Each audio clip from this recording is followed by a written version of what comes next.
Olá, meu nome é Diógenes, sou professor de Física e hoje a gente vai ver os processos de eletrização de um corpo. O que seria eletrização? É um processo capaz de gerar uma diferença entre o número de cargas positivas e negativas de um corpo.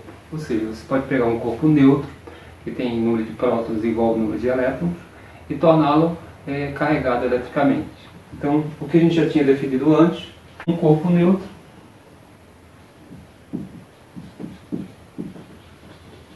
quando você tem o número de prótons igual ao número de elétrons. Aí a gente considera um corpo neutro. E o corpo positivo,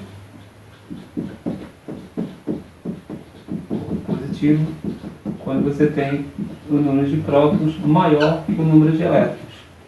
E, por sua vez, o corpo negativo, você tem um número de prótons menor que o número de elétrons. Essas são as definições de corpos neutros carregados positivamente e negativamente. Okay? Os processos de eletrização, que são três, com esses processos você consegue eletrizar um corpo neutro e deixá-lo ou positivo ou negativo. Então, a gente começa com o primeiro processo, eu vou chamar de contato. Preferencialmente você precisa de dois condutores, para um eletrizado e um neutro. E aí, você, ao colocá-los em contato, você eletriza o que está neutro. Então, no final, os dois vão apresentar o mesmo sinal de carga elétrica. Então, a ideia é essa aqui. Então, imaginemos um corpo eletrizado positivamente. Ele tem um número de prótons maior que o número de elétrons. E, ao entrar em contato com um corpo condutor também neutro, nesse contato, você tem a transferência. O corpo neutro ele vai ceder elétrons para o corpo positivo. Mas como o corpo positivo tem uma quantidade de cargas positivas muito grande, então os elétrons que vão passar do neutro para ele vão anular algumas cargas, mas o total de cargas positivas do corpo eletrizado continuará sendo positivo. E o corpo neutro, que perdeu elétrons, vai ficar eletrizado positivamente. Okay? E aí você tem no final, ao separar os dois corpos, você tem os dois carregados com cargas, com excesso de cargas positivas. Então esse seria o contato, ok? O segundo processo de eletrização de um corpo neutro é o atrito. O atrito você pode, por exemplo, pegar corpos de materiais isolantes, por exemplo. Você tem aqui um canudinho e você tem aqui, por exemplo, pode ser um pedaço de papel, uma flanela também. E aí, existem alguns materiais que têm a tendência de perder e outros materiais que têm a tendência de ganhar elétrons. Então, existe até uma tabela chamada série triboelétrica que mostra os materiais que têm tendência de ganhar ou perder elétrons. Então, vou dar esse exemplo aqui com um canudinho feito de plástico e você tem aqui um pedaço de papel. Então, no atrito, você promove um contato mais forçado entre os dois elementos, entre os dois materiais, e você também vai ter transferência de elétrons de um para o outro. Um material vai ganhar elétrons, enquanto que o outro vai perder esses elétrons. E aí, no final, você tem um do material carregado positivamente e o outro negativamente. No atrito, você está promovendo essa transferência de elétrons, você está arrancando elétrons de um material para o outro. Na verdade, se a gente olhar o átomo, esses elétrons estão na última camada, onde os elétrons têm menos atração pelo núcleo, essa camada de valência é onde você pode arrancar esses elétrons. Então, quando a gente está falando de arrancar elétrons, transferir elétrons, a gente está falando de pegar os elétrons da camada de valência, ok? E aqui você tem um atrito. Eu vou fazer uma pequena experiência, já realizada na primeira aula, sobre a eletrização de um canudinho. Você tem um canudinho e nesse caso aqui a gente vai deixar ele negativamente carregado para que a gente consiga estudar os efeitos dessa eletrização. Eu tenho um canudinho a princípio neutro, não existe nenhuma atração do canudinho com relação ao quadro, que é neutro também. Se você tentar colocar aqui ele vai cair, ok? Então um canudinho neutro. Agora, se você promover esse segundo processo de eletrização, chamado atrito, pegando um pedaço de papel e atritando no canudinho. Existe o contato, né? Não deixa de existir o contato, só que o atrito é um contato mais forçado. Você força esse contato mais forte, aí a gente chama de atrito. E aí, ao arrancar elétrons do papel, eles passam para o canudinho fica eletrizado negativamente. E aí, a partir de agora, ele tem propriedades elétricas, ele não é mais neutro, isso se torna um corpo carregado negativamente, ok? No atrito, que é uma maneira simples de fazer com materiais isolantes, você pode pegar, por exemplo, e entender por que ele gruda no quadro ou numa parede.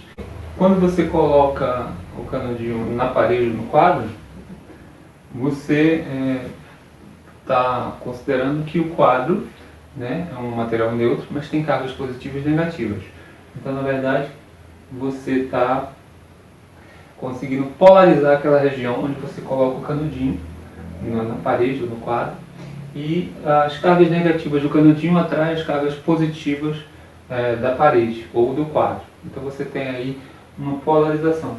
Como os dois materiais são isolantes, não existe nenhum deslocamento de elétrons nesses materiais, mas existe um realinhamento dessas cargas, e aí você tem cargas negativas do canudinho atraindo cargas positivas do quadro. E aí você tem atração eletrostática, ok? Então, esse seria o atrito. E o terceiro processo de eletrização, que é a indução. A indução, você pega um corpo carregado, por exemplo, positivamente, e aproxima de um condutor inicialmente neutro. Então você tem aqui um corpo positivo, vou chamar de indutor, e você tem um corpo neutro, condutor também, só que neutro, vou chamar de induzido. E aí, ao aproximar, sem entrar em contato, o corpo indutor positivamente carregado, ele vai promover uma separação de cargas no corpo neutro. E essa separação, os elétrons se deslocam para um lado em relação às cargas positivas. Por exemplo, se o indutor é positivo, ele vai atrair as cargas negativas do induzido e você tem a separação de cargas. O processo de indução, depois desse primeiro momento, você pode pegar o corpo neutro, onde você promoveu a separação de cargas, e fazer uma ligação desse corpo neutro à Terra. Esse aqui seria o fio Terra. E aí você vai fazer, nesse caso aqui, com que elétrons da Terra, da superfície que você ligou através de um fio condutor, elétrons sobem, anulando essas cargas positivas aqui. Os elétrons são atraídos a partir da Terra e anulam essas cargas positivas. E nessa subida de elétrons, quando você corta essa ligação à Terra, você tem no final o indutor continua sendo positivo, eletrizado positivamente, e o neutro, corpo neutro, que foi eletrizado a partir da indução, ele fica com excesso de cargas negativas. É importante lembrar aqui no canudinho, nessa polarização que ocorreu, ao aproximar o canudinho negativo do quadro, que também é neutro, só que você polariza as cargas do quadro ou da parede. É importante lembrar que essa atração entre cargas se dá através de uma força elétrica, de natureza elétrica, que a gente tinha estudado na aula passada, que é a lei de Coulomb. Então, existe uma força elétrica entre o canudinho e a parede, a superfície, e dada por essa força que a gente estudou antes, que é a força elétrica.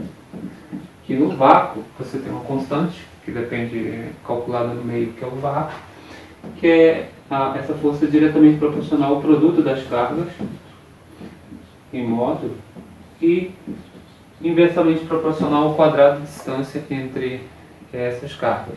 Então, essa seria a lei de Coulomb, que a gente já calculou e que na prática é ela que promove essa atração eletrostática, ok? E para finalizar essa aula de eletrização, existem duas situações em que você precisa calcular a quantidade total final de cargas de um corpo depois do contato. Então a gente vai usar esse primeiro processo de eletrização, que é o contato, e fazer duas observações sobre como calcular a carga final desses dois corpos que entram em contato entre si. Então, por exemplo, eu vou apagar aqui.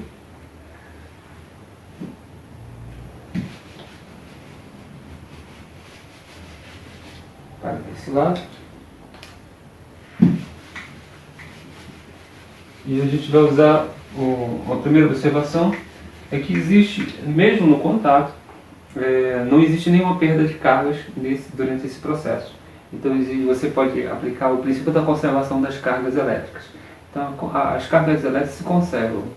Então você pode, aplicando esse princípio, você pode calcular a carga final de um corpo que foi eletrizado através do processo de contato. Então, por exemplo, através do princípio da conservação das cargas elétricas, a gente pode considerar que, por exemplo, você tem um corpo com carga Q1 que vai entrar em contato com um corpo com a quantidade de carga Q2. E depois do contato, essas cargas vão se redistribuir entre esses corpos e você consegue calcular a carga final dos corpos depois do contato. Então, após o contato, a gente tem corpos com cargas Q1 linha, Q2 linha.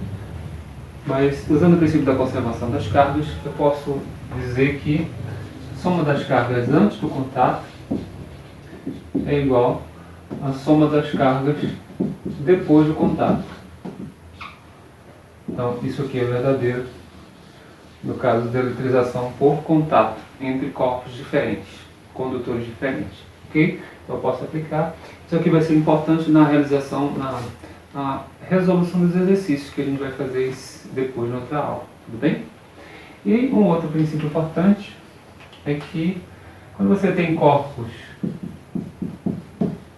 condutores também com relação ao contato, corpos idênticos, ou seja, corpos idênticos com a mesma dimensão, com as mesmas dimensões. Então, você tem, por exemplo, duas esferas condutoras idênticas. E aí elas entram em contato, e a eletrização por contato vai, como a gente falou, um vai ceder elétrons para o outro, e no final você tem dois corpos eletrizados.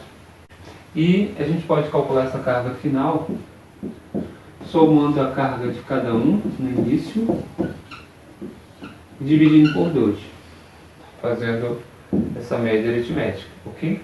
Então, assim, isso também vai ser importante na resolução do exercício. Então, se tratando de corpos idênticos, a carga final dos dois vai ser a mesma e você calcula somando as cargas iniciais e dividindo por 2, ok? As observações finais, e a gente fica por aqui.